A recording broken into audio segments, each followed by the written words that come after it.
Hi everyone, as it's now 5:30, I think we could get started in 1 or 2 minutes. We'll just give some more time to participants to get in the room, but then we can kick off.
All right, so I think we can go ahead and get started, and hopefully more participants will be joining us later. So just to briefly introduce myself, my name is Ilinka Bogachov, and I'm here from the Cybersecurity Tech Accord Secretariat. I just wanted to take a moment to welcome you all and to briefly introduce the Tech Accord for those who may not yet be familiar with it. So the Tech Accord is an initiative which started in 2018 by roughly 30 members, all cybersecurity companies, and grew to over 150 today. So global companies which, to sum it up, aim to promote a safer online world. We, as the Tech Accord, aim to represent the voice of the technology industry on peace and security online, and to foster collaboration between global tech companies that are committed to protecting their users. So that means using the internet and putting out products that are safe, and using the internet in a safe and secure way. And every year for International Women's Day, we like to mark the day and to mark the occasion by celebrating women in cyber, but also recognizing that the industry has steps to do when it comes to contributing to supporting women in accessing cybersecurity roles, because as we know, the industry has quite some work to do when it comes to diversity and to accessibility, and so it's not yet as diverse as one would hope it would be. So to that end, we wanted to host this webinar, and we hope it will contribute to to that direction, and will be helpful to all of you who sign up and who are interested in maybe pursuing a career in cyber. Before we get started, I just wanted to notify you all that the webinar is being recorded, and to ask you to be on mute unless you'd like to ask a question in the Q&A section. And then without further ado, I will just pass the floor to Yasmin Idrisi, who is Cybersecurity Program Officer at the International Telecommunications Union, and who will be our moderator for today. Thank you very much, Ilinka. Hello, everyone. Welcome. Thank you so much for being here. As we're closing the month of celebrations of International Women's Day, I think it's important to really keep the conversation alive on this important topic that is really close to my heart, the need for greater diversity and inclusion in the field of cybersecurity. As I mentioned by Ilinka, in fact, despite the high demand for talent, the industry is still facing significant skills and workforce gaps. And these gaps represent, of course, also an opportunity for women to enter the cybersecurity field and make significant contributions to the industry. A lot of research actually shows that diverse teams are more innovative, more productive and successful, and inclusiveness is also a critical element of effective cybersecurity response. Cybersecurity frameworks that are also developed with women reflect the gender perspective will help reduce the overall risk of the cyber world. At the ITU, we really believe in this. So we launched our Women in Cyber program in 2021 in an effort to really bridge both the gender and the workforce gaps in cyber. Mentoring, training, and showcasing role models through positive representation is the approach that we have taken to counteract this gap. In fact, promoting women's inclusion in cyber requires more than just filling job vacancies. We also need to promote successful women as role models and mentors that can inspire and support women and girls to pursue a career. We also need to break down, of course, the stereotypes and barriers that are still very much present in the field that often discourage women from entering this, and create also an environment that welcomes and values diversity. And this is why we're here today. In this webinar, we will hear from cybersecurity experts who will share their experiences and insights on the different challenges and opportunities of women inclusion in cyber. We'll discuss cybersecurity culture, career paths, the importance of mentoring, networking, and building a strong community of women in cybersecurity. We really hope that by the end of this webinar, you will have a better understanding of the role that some women are playing in this field and have the chance to receive some valuable, really valuable tips and lessons learned on the opportunities of the field. Thank you so much for being with us today again. So I'm joined here today by a remarkable, inspiring panel of women in cyber that are breaking barriers and glass ceilings on a daily. We have with us Julia Ward, Principal Market Liaison in the CTO Office of WoodSecure, Kristen Verderame, VP for Government Relations in charge of cyber policy at NetApp, Naomi Buckwalter, who is a director for product security at Contrast Security, and Donya Keating, a CEO and cybersecurity management consultant. So let me start off with you, Julia. We have all our preset ideas about what a cybersecurity professional does or needs to know, but what are really the skills that are most needed to be successful in this field in your experience? Thank you, Yasmin. Yeah, I think I'm often asked by women that I meet who aren't in cybersecurity, but who are interested in getting into it. Do I need to know how to code, or do I need certain qualifications? And I always feel like I'm not best placed to answer that because I haven't taken a particularly technical route in this field. And I think, the answer really is it depends what kind of job you want to do. Of course, if you want to be a pen tester or an ethical hacker, it will take some technical skill if you want to go down that route, and there's absolutely nothing stopping you, even if you don't know how to code, by the way. There's always a way into that, in my opinion. But I thought it might be useful sort of to think of it from my perspective, which was how you can find a role for yourself in this industry. I started out at WoodSecure about 5 or 6 years ago now in a commercial role. And I was essentially selling cybersecurity consulting services, so ethical hacking services, to some of the largest banks in the world. And I felt very overwhelmed initially with the industry itself and all the acronyms that I had to suddenly know. And I thought there was this mountain of knowledge I was never going to understand. And some useful things that helped me along the way there from that sort of initial shock of, wow, there's so much to learn. How am I going to even talk about this? Where somebody told me to watch the computer science lectures that Harvard University put on YouTube. They're called CS50. I'm sure we can provide a link to that afterwards. But that really helped me to start understanding the logic of computers, how computers think, essentially. Well, they don't think, they do what we tell them to do. So then it became interesting to me to think, okay, well, if I was trying to hack into this, how would I then start to manipulate those messages that are being sent to the computer to make it do something it wasn't intended to do? And so thinking about that in sort of a logical way, a way that could help me to understand the reason for doing it or the reason to protect against it, was really a great way into it from my perspective. I was also sitting next to, in the office, in the days when we were all in the office, on either side of me two hackers essentially, who were really, really brilliant at what they did and very, very knowledgeable in a technical way, but also fantastic at, if you like, plain English explanations. So when I stumbled over a technical term or wasn't quite sure what something meant, I would very often just say, how does that link to this, and what does it really mean? You know, if I were to break this, what would happen over here? And those kind of learning experiences, I think you can't really go into the industry knowing, but they're just great ways to learn when you're already in, and it is possible to do that. I think, you know, from finding my way through as well, talking to clients, I was initially thinking, how on earth am I going to understand their challenges with cybersecurity? Because these are large banks, they have huge security teams, they're looking at the most difficult and complex problems. How am I going to understand that and then also help to consult them? And I realised my way through all of this was just to keep asking why and to keep asking good questions.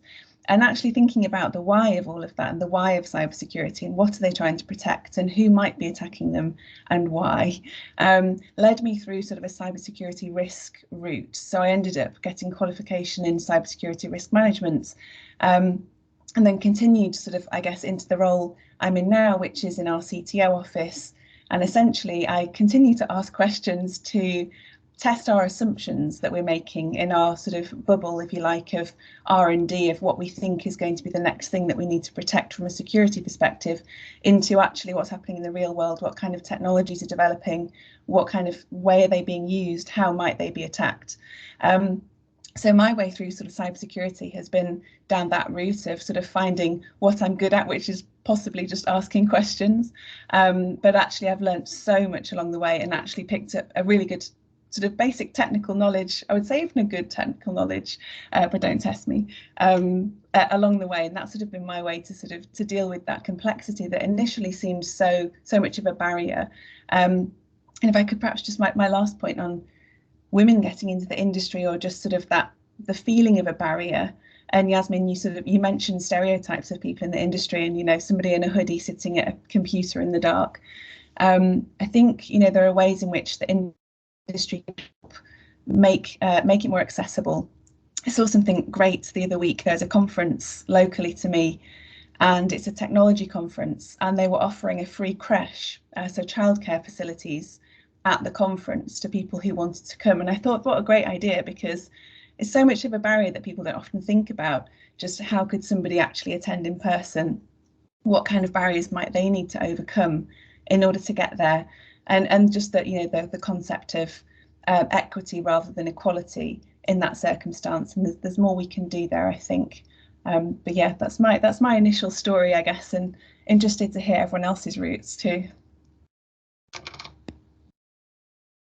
Thank you so much for sharing your story, Julia. I think we often hear that we might need some translators or interpreters to bridge that gap between the technical lingo and everyday speech, let's say, when it comes to cyber. It will also, I think, help demystify it a little bit and make it more accessible, less intimidating as well. So definitely agree with that point. So asking why and asking the right questions is what brought you to your current role, the risk when it comes to cyber. And so that brings me to the next speaker, Kristen Verderami. I wanted to ask you, of course, cyber is a highly multidisciplinary field. So I wanted to know a little bit about your experience. What are some of the aspects that are more related to law in cybersecurity? Sure. Thank you for having me today. I'm excited to be here to support Tech Accord. I'm a huge fan. I've been a member since the beginning, so happy to be here. I sort of stumbled onto cyber as well through my role as an attorney. At the time, I worked for British Telecom, BT, but from Washington, D.C. And I had to clear, my job was to clear the acquisitions that we did of companies in the States. And as a UK company, we were a foreign company, so we had to fall under rules in the US that make you clear those kind of deals with the national security agencies. It's a process called Committee of Foreign Investment in the US, or CFIUS. It sounds kind of like a disease, which it's just as painful as that. And so in order to get us through those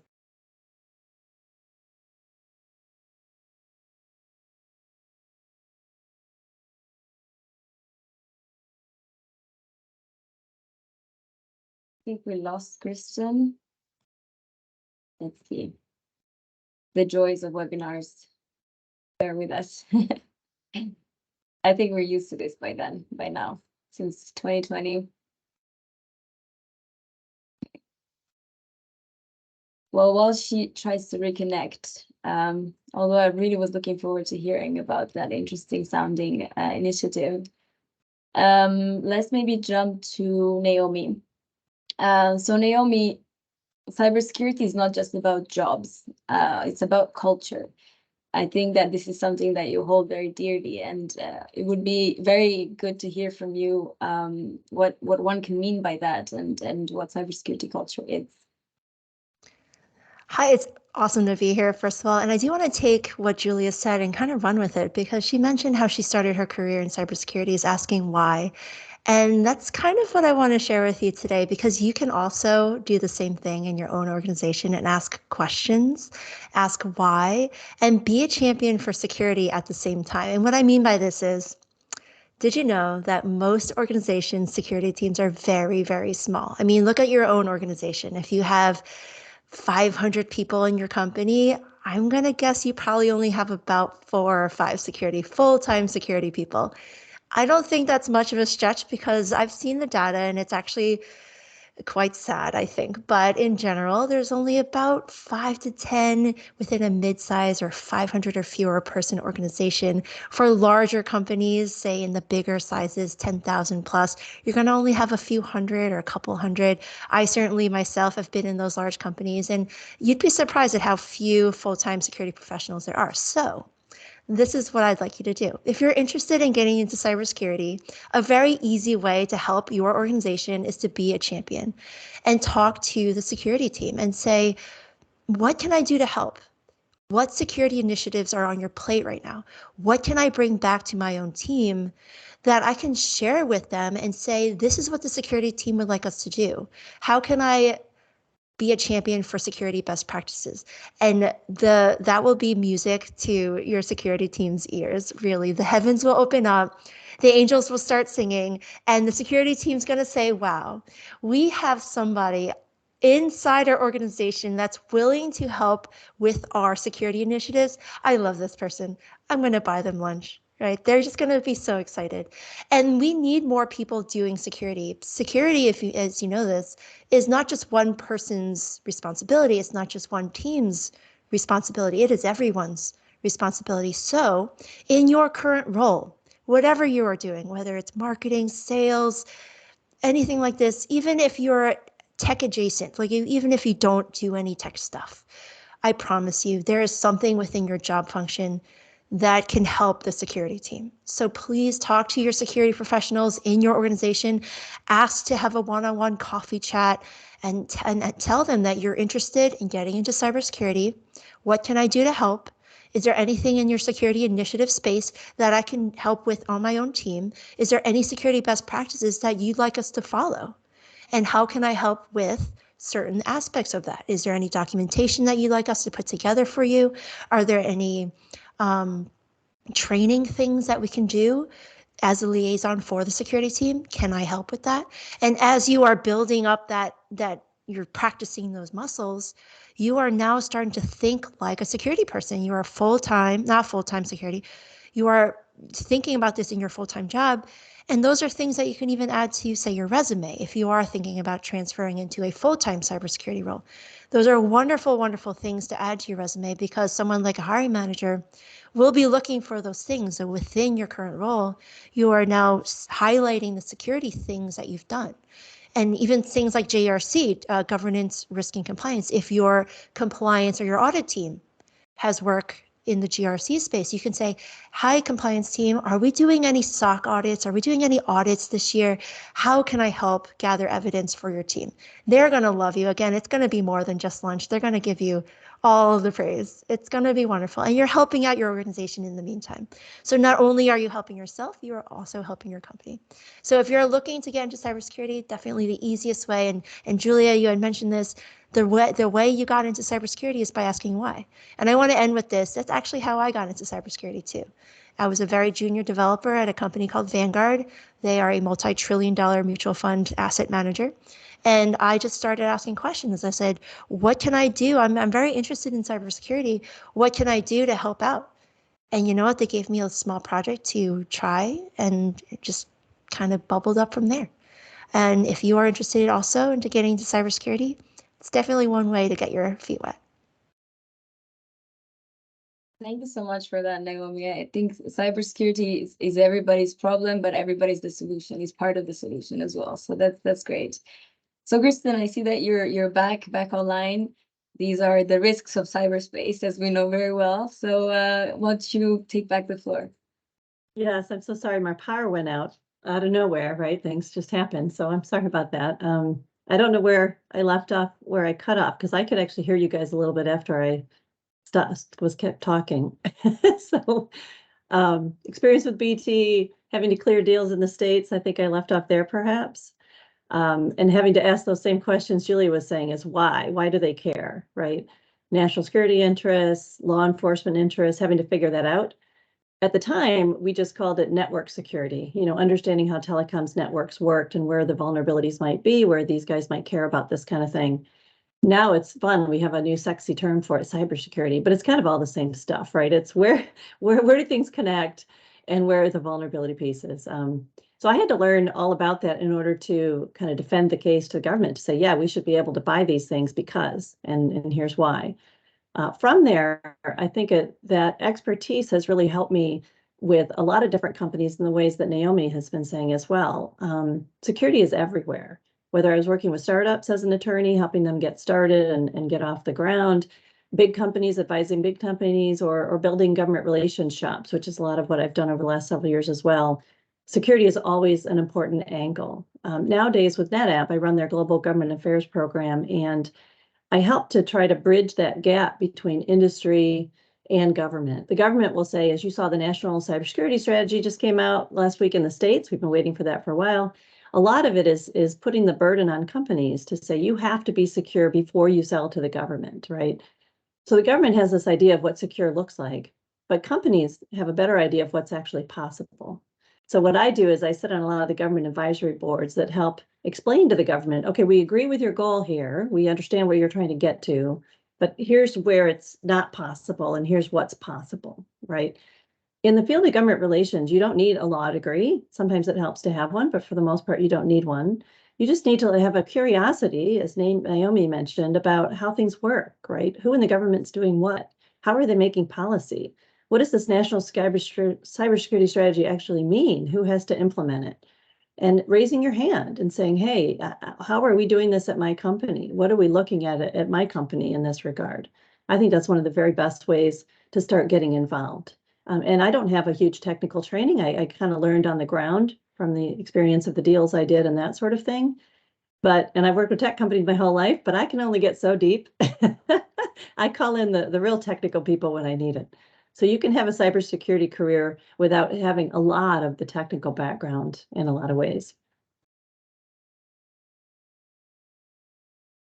Thank you very much for sharing that, Kristen. In fact, it's true that the role of companies is really key. Cybersecurity and the cyberspace by nature is a field that really needs to be multi-stakeholder, and we should exchange good practices from one another. So up to now, all of the speakers have had very, very different backgrounds and career paths. And we know that cybersecurity career paths are very, very opaque. And there's not like one set route that everybody can follow. So this brings me to Donia. Donia, I wanted to ask you, what are some other careers that are out there and maybe some less traditional paths to arrive to them? You have the floor. So for me, I mean, I'm listening to the other speakers, and I completely agree with everything that they've said. My pathway has been very different as well. I started off in like broadcasting, went from there into telecommunications, from there into law, and then finally started my own business where I'm dealing with a lot of public policy and leadership and so forth. And so it's really even growing up, though, I was always what we call a STEM girl. So I was always interested in stuff like that, science and technology, engineering, math. Taught myself how to code. Also had a bunch of different courses that I took, but my degrees are not in anything that's related to cybersecurity, international relations, and economics and law. So for me, I look at it differently. I think digital hygiene is really it's a 21st century imperative. It's a language that we all have to understand and be literate in. And so cybersecurity is really, it's an underpinning in various issues that others have discussed, and it's increasingly critical to the success of businesses and organizations across all sectors. So even though it's still considered a technically oriented field, it's really no longer limited to IT departments or security teams, as others have said here. It's a broad range of skills and knowledge that are necessary as business and operational strategy. And of course, if you're dealing with cybersecurity experts or subject matter experts in your company or in your organizations, they're going to be really pleased that you care enough about being literate and employing some best practices because of the evolving and significant consequences that we all face with financial losses and reputational damage, loss of personal data. So when you talk about breaking into the field, I mean, there are several, categories there. So there's education, which we've talked about, your certification via universities, there's boot camps, online courses. There's also cybersecurity competitions you can get for a hands-on experience in networking, like, Cyber Patriot or Girls Go Cyberstar, things like that. And then there are forums and groups that you can be a part of for networking and resources and jobs. And then, of course, mentors, you always need that guidance and support. And in terms of what you're working on, if you have a portfolio where you're keeping track of your programming projects or your research papers or your bug bounties to demonstrate your practical skills and knowledge, that can go a long way towards getting you into the door. And then, of course, staying up to date with like the latest technologies, understanding what the threats are, like I said, the best practices, making sure that you stay on top of industry publications and conferences and whatnot. And as the other speakers have also emphasized, there are so many different opportunities in various spaces, finance, marketing, human resources, organizational development, public policy, law. You could work with nonprofits, non-governmental organizations, governmental agencies. You can be a liaison between those interdisciplinary spaces. And so you look at some of the job titles and people always go to informational security, analyst or cybersecurity consultant or network security engineer or whatever. But again, you could be a policy analyst, you can be an educator, a marketing specialist, you could be for cybersecurity. And of course, the AI is a huge space right now that has widespread implications. You can be a researcher there, you can be an ethics officer. When you start talking about the medical field, the healthcare data privacy officer, you can be a lobbyist or a program manager. So all of those things still exist for people that are looking to break in. And in terms of education and training, I mean, of course, there's the traditional getting your university degree in something like computer science or information technology or data science, math, statistics, things like that. But again, I think someone mentioned CS50, which is a massive course, very highly popular, taught at Harvard and also taught online through Coursera and other online tools. There's certifications through CompTIA or Cisco, or you can get your CISSP through ISC Square, things like that. You can also go to an apprenticeship through Apprenti and things like that. And just making sure that you understand introduction to cybersecurity, network security fundamentals, malware analysis, cryptography, ethical hacking. It's just really, the sky's the limit for you. And the mentorship and networking is critical in breaking into almost any field. So this is no exception. But when you start talking about women in cybersecurity or National Cybersecurity Alliance or Girl Security Partnership or even cybersecurity ventures, things like that, there are so many different ways to break in and make a difference and get a foothold. Thank you so much for that overview, Donya. You really covered a lot of the questions that I wanted to ask when it comes to cybersecurity and careers. Let's see if the audience has any questions for our panelists. Maybe I'll give you a little bit of time either to type them in the chat or raise your hand. We really want this to be a very interactive panel where, you know, the audience can get the most out of these incredible women that we have here today. Maybe while you think about it, in the meantime, we've seen that some of the panelists today got into cybersecurity by asking why. Naomi advises to dip your toes in cyber by exploring how to help in your current role. So maybe a question that has already been a little bit touched on by Donya, but what advice would you give to someone that wants to really just identify their niche, identify what their role can be in cybersecurity? There's a lot of ways to start when it comes to courses and everything, but sometimes it all feels quite overwhelming. So what could be the sort of first couple steps that you would advise? And this is for the whole panel, so please.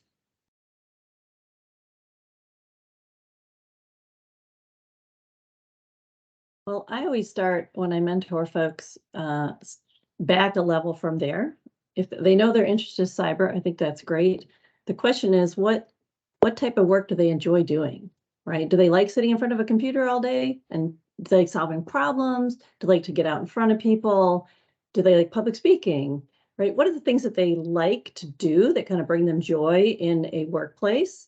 And then figuring out which of the cyber pieces fit that, right? If you're an introvert and you like to solve problems technically and you like to be in front of your computer, then I would say start looking into some of the certifications, right? So you can get more of the technical side of the world.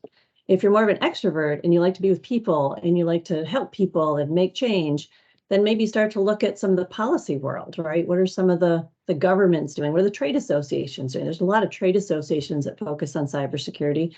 But I would start with, what is the work style that you enjoy? Because as Donya very well put it, there are a million different ways you can do cyber. It's a matter of figuring out how to bring your passion of cyber into what brings you joy in the workplace.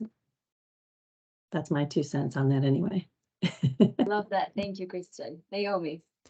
Yeah, and Christine's making a really good point. I have a great resource that does just that. If you go to cybersecuritygatebreakers.org/quiz, there is a 2-minute career quiz that uses the Myers-Briggs personality traits and ties it back to specific cybersecurity careers. So cybersecuritygatebreakers.org/quiz, 2-minute free quiz. And you just answer questions like, are you an extrovert or do you like people? Other things, you know, it just depends on what the question is. But after at the end of it, you can email yourself a PDF of all the cybersecurity careers that are out there, how much money they might be making, what kind of skills are involved, what kind of degrees you need, all that information. And it's very, very helpful. Thank you so much for sharing that, Naomi. I see that Eduardo put it in the chat for everybody that's interested. So we have a gold mine of information here today. So really, really, really happy to be here. We have a question from the audience. Marian, I see you have your hand raised. Please, you can take the floor. Hi, thank you so much for putting this together. This has been really helpful and insightful. And Donya, it's nice to see you again. So one thing I wanted to just suggest is for folks based in the US, there is the Voices for Innovation, which has a lot of information around tech policy and specifically as it relates to cybersecurity, broadband access, and other topics. So for those who might be interested in cybersecurity from a tech policy perspective, that would be helpful. And then I just wanted to ask, Donya, you mentioned a couple of organizations, and I think some of the other experts on this call have mentioned others. If those could go in the chat, I would be glad to share those out, and I'm sure other people would find them really helpful as well. So there was several organizations that were mentioned that I'd certainly like to follow and get more information on. So thanks again for putting this together.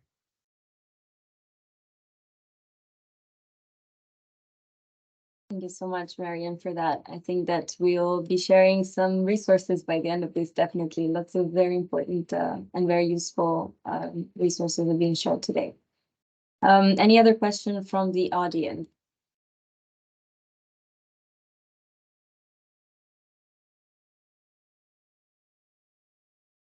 Okay, so I'll just continue with my own questions. So as I mentioned at the beginning in my opening remarks, it is still, you know, the month for International Women's Rights Day. And of course, I truly believe that women supporting women is really key.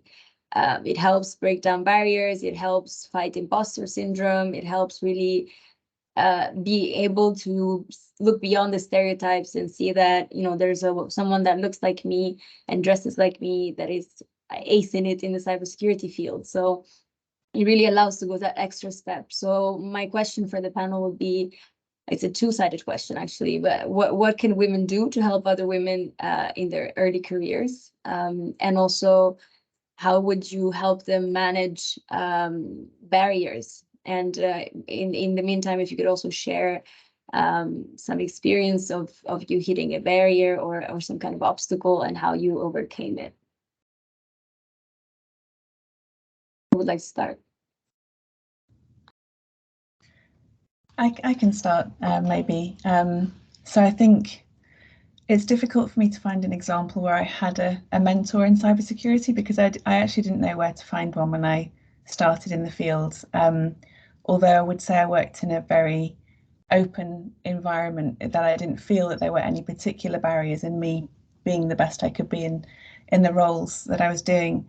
But I have heard stories, and I spoken to a lot of women in our organisation, and also from outside, from some of the clients that we've worked with, for example, and you know, heard stories about going to university, for example, to study computer science or infosec, and feeling like they're the only person there, surrounded by males, and feeling quite out of place and quite overwhelmed with sort of a culture of what you have to know, or how good you have to be at something, or particular skills that you're supposed to excel in.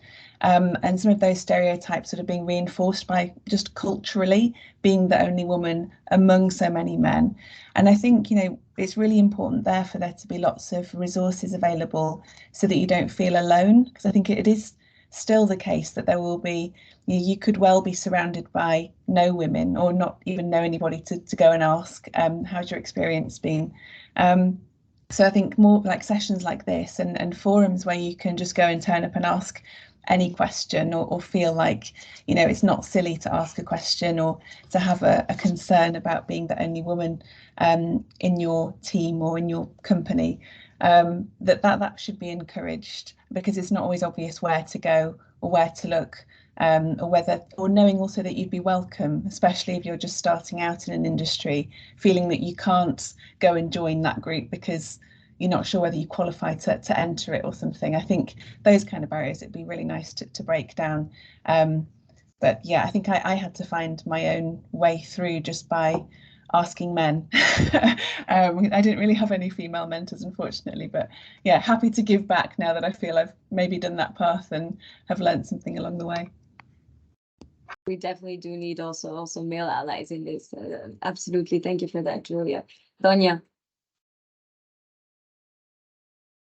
I was going to address the barriers thing, and I guess philosophically I look at it, you know, barriers are just a fact of life. I don't think that they'll ever cease to exist. I think the short answer sometimes is, you know, you just push forward as if they aren't there, and the feeling when I'm coming through, and I excel at what I do, and I'm simply going to keep moving through it. And other times, you know, it's frustrating, it's exhausting. There are roadblocks that, you know, don't always come from where you might think. And so the advice is just to create another path, you know, to pivot, to, you know, sometimes the lesson is that you belong where conditions are more favorable, and you can either find or create those. But I think the biggest lesson is just get back up, you know, keep trying and living your passion. You know, don't worry as much about being the only girl or woman in the room, because all that really means is you can bring others. And just stay focused on, you know, perfecting your craft and fighting for what you've earned. But also, I think it's important to know when to walk away and when to do something different, and understanding philosophically that you're not a creator of it. So there's nothing saying that you have to go the traditional path, for instance, and go to school and look for a job. I mean, you could be an entrepreneur, you can start your own business, you can form partnerships. So as long as you understand that you have options, I think that there's a way through.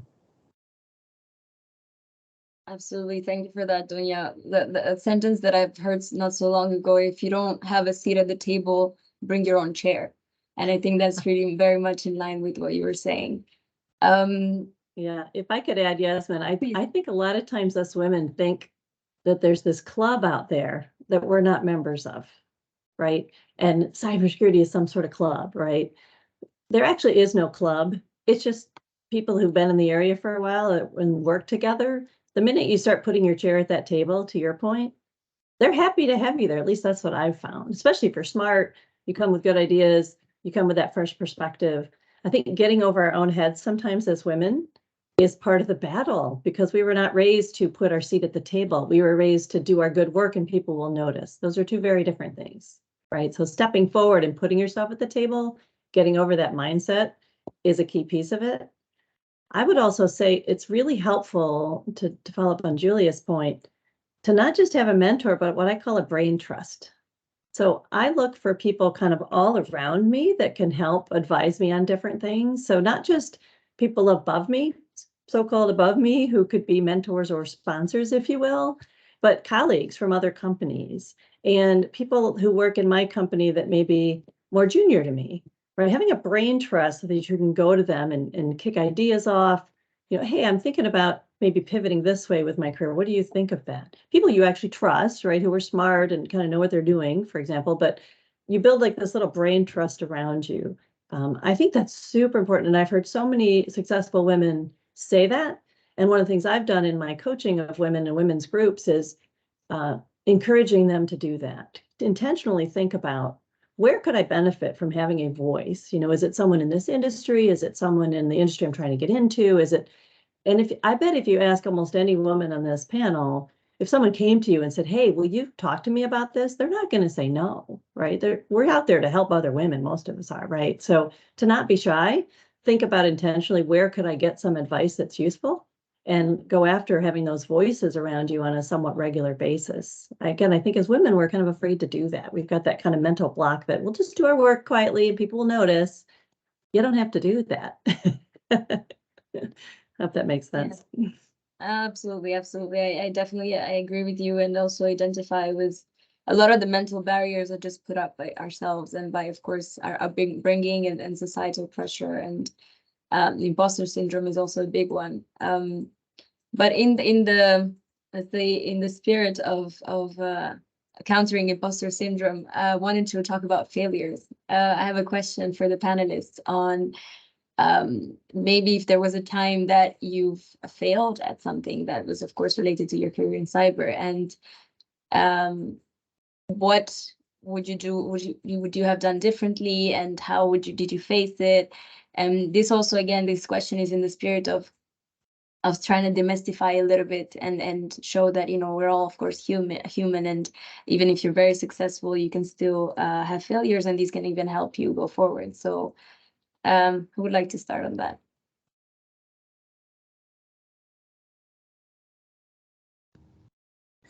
One's just sprung to my mind that I can share and try not to feel too embarrassed about.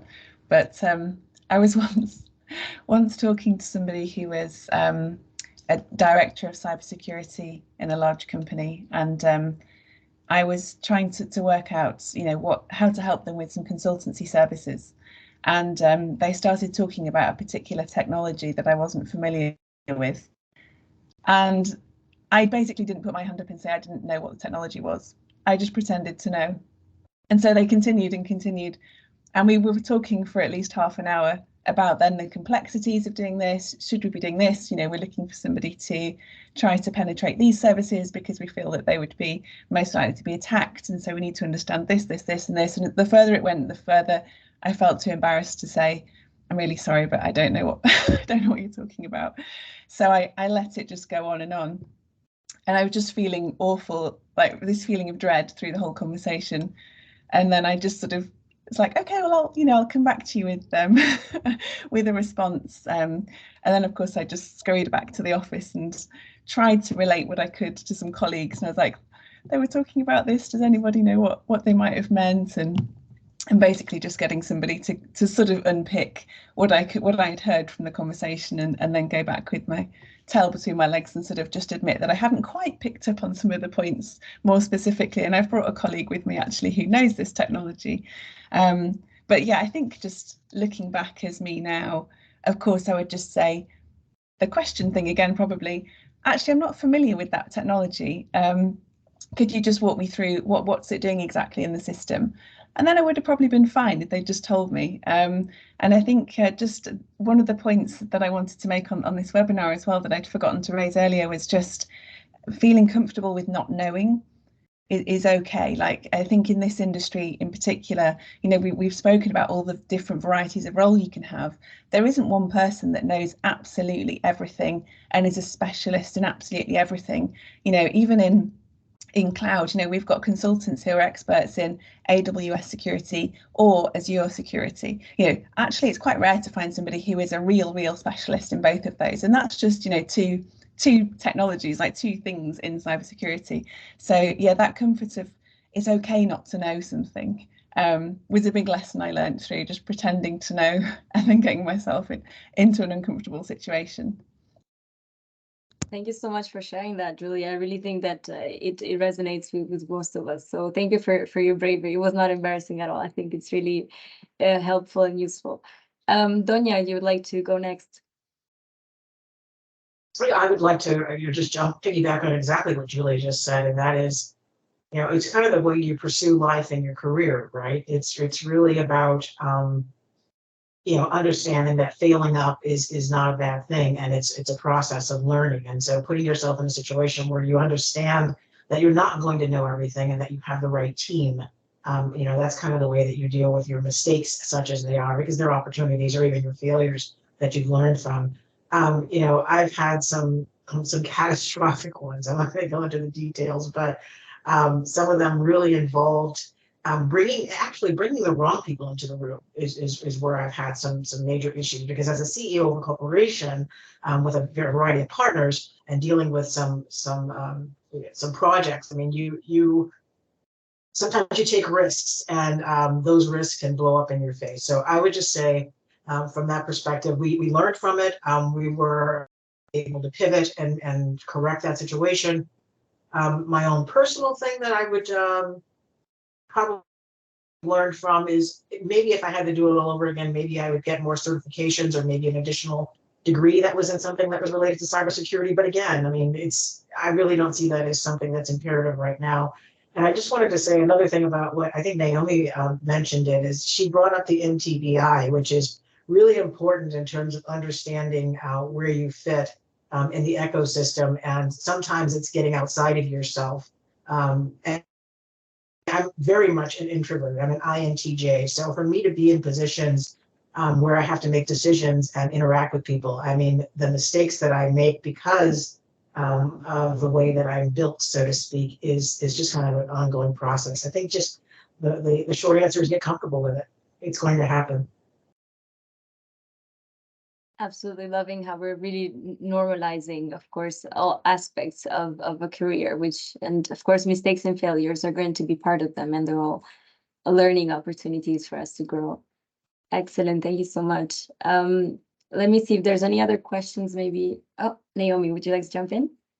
Yeah, just really quickly, a funny story. So Julia had mentioned, you know, not understanding when something was happening, like you didn't stop to ask a question. So like the same thing happened to me yesterday, and I've been in technology for like 20 years because someone kept using the term AI, but not in the context of artificial intelligence. So I was completely lost. I was like, what is AI? So eventually I just stopped. I'm like, stop.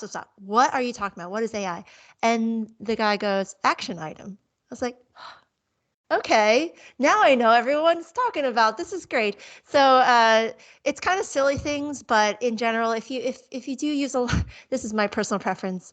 If you do use an acronym, feel free for everyone involved in listening to define that. I think I did it earlier. I said GRC, and then right after I said governance, risk, and compliance. So that's kind of a habit I've gone into, and a wonderful way for anyone to be a real ally to someone who's really just looking to get into cybersecurity.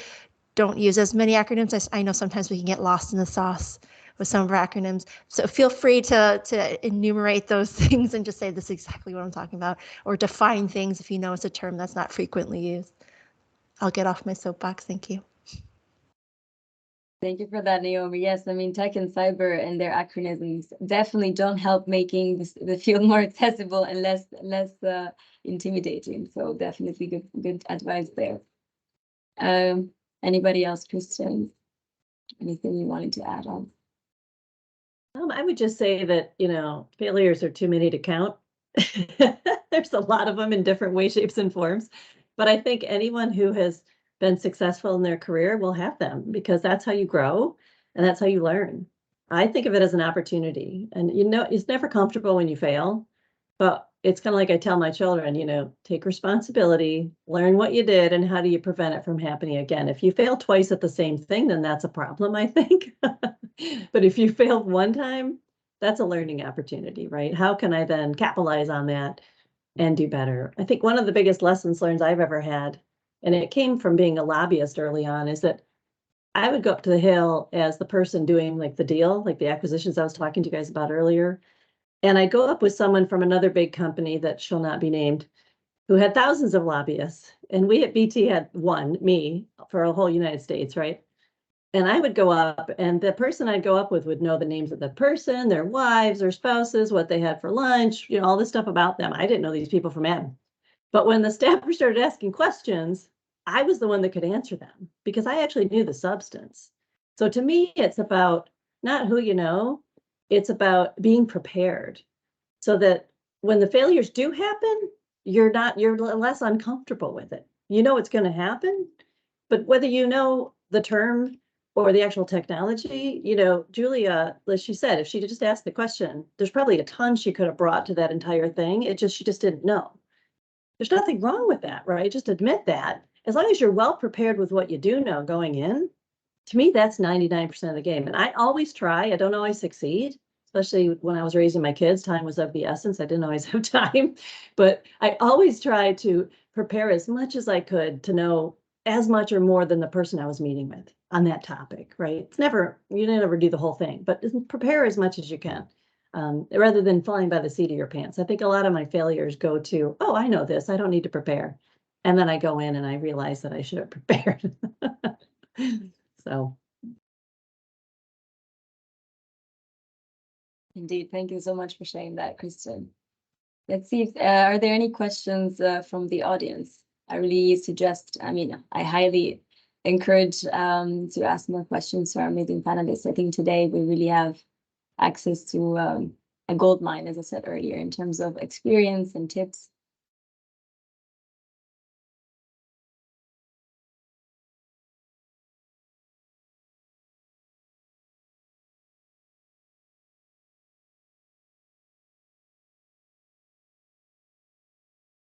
Okay, so I guess that you've covered everything that everybody wanted to know today. And we don't have much time left anyway. So maybe anything you would like to say in closing before we close today? Julia, Kristen, everybody. I guess there's just one thing that I wrote down in preparation for this that I haven't mentioned, that I will just mention, which is to do with storytelling and how stories can really be a great way to understand things. So if you're struggling to sort of get into cybersecurity or understand the technology or technical detail of something, you ask somebody to try and tell you it in a sense of a story. That's often a great way in. And I just wanted to mention Cliff Stoll's book, The Cookie's Egg, which, for those of you who know, it's sort of a classic in the cybersecurity world. But it was a really good way for me to understand, how networks work and how an attacker might compromise a network, or why they might want to get in and how they would do that, and then how they would be discovered, and what a honeypot was, but all in the sort of the frame of a story, and actually a really good sort of engaging story set in the 70s in San Francisco, I think it is. But yeah, just the impact of stories can really help us to understand things that we think are otherwise sort of hard to know. If I tried to read a textbook about some of the technical points in that book, I would have really struggled. So just wanted to mention that little note about stories. There's probably a story out there that can help you understand something. Definitely. I think the stories you all shared today are definitely going to be helpful for everybody here. Thank you so much for that. Would anyone like to go next? I would say if you're joining this call, clearly you have an interest in cyber and you're showing the initiative to get on this call to hear from other women about our experiences. you're already a step ahead of the game, and embrace your confidence, right? You're here for a reason. You're obviously a smart person, inquiring, curious. That's a huge step, right? You've done it, the huge first step here to get involved. Be confident in what you're going after. Be confident and intentional about what brings you joy, what you want to do, you know? I think women, we have that thing where we just kind of sit and people will notice us. Get out there and join calls like this. You know, if any of you are coming to RSA at the end of the month, look us all up. We'll be there probably for, you know, certainly the 5th anniversary celebration for Tech Accord, right? Reach out to us, talk to us. There are a lot of women in your environment, I'm sure, that would be thrilled to talk to you. So show that confidence and just keep going. That's what I would say. Thank you for those encouraging words, Kristen. Donya. I would just say try on different things, talk to people in the industry, and, the mindset, the growth mindset is just what's the worst thing that can happen? I mean, you're learning and you're evolving. So just think of it that way. Absolutely, definitely a good point. So that asking why came up a lot today.